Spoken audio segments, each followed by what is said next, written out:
Ayan guys, for today's video, magluluto po tayo ng kinamatisang sapsap. So ngayon po ang ginawa ko na dito is nagayat lang ako ng kamatis at sibuyas. And then, ginisa ko lang siya. May kaunting mantika. Nilagyan ko ng patis, kaunti lang din. Tapos ay paminta at saka kaunting asin.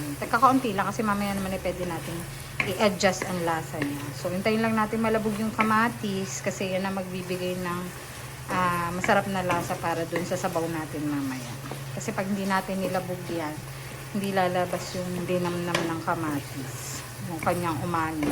Yan. So, hindi na natin kailangan mag-batching pag ganyan kasi yan kusa na siyang magbibigay ng natural umami taste yung kamatis.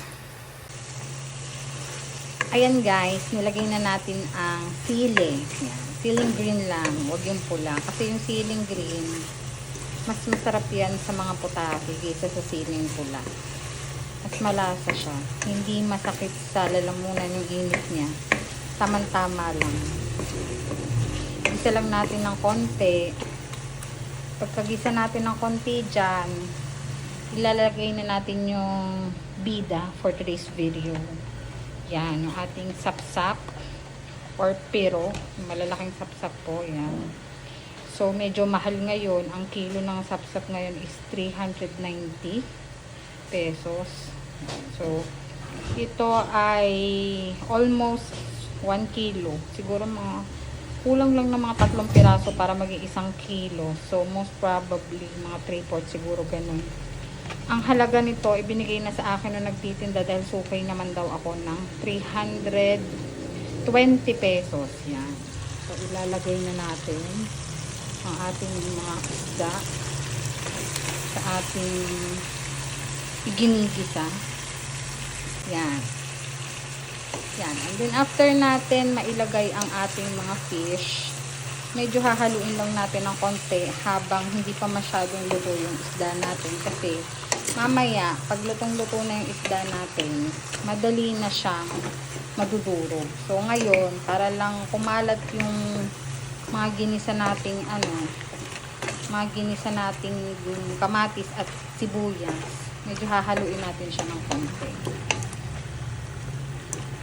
Halo-halo lang ng konti, ganyan, makot lang ng lasa ng sibuyas, kamatis, yung ating isda.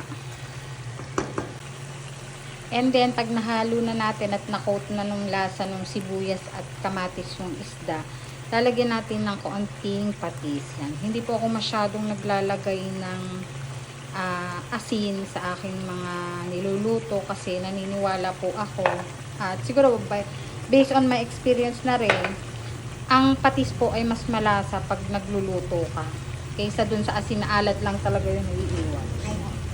Patis po kasi may linamnam. Then yan, pagka nalagyan na natin ng patis, susunod na natin yung ating nawasa. Tubig from the high mountains of Switzerland. Yan, lalagay natin yan kasi yan ang magiging sabaw. Yan, so kung mapapansin nyo, yung sabaw natin ay sobrang ma-orange-orange na. Kasi yan yung mga nadurog na kamatis kanina nung ginisa natin. So, 'di ba? Kaysa yung sabaw natin ay maputla at walang kulay. Maganda pagka yung kamatis natin ilutong-luto kasi yung sabaw niya ganyan na nagiging kulay niya. Mas maganda, mas appetizing ba sa paningin natin. And then, iintayin lang natin yan na kumulo. Pag kumulo na yan, kaisang kulo na, okay na yan, luto na. Kasi, hindi natin pwedeng i-overcook yung isda natin kasi madaling madurog ang sapsap or ang pero. Okay, hintayin natin. Ayan na guys, kumukulo na ang ating mahiwagang sapsap or pero. So, papatayin na natin siya at luto na yan.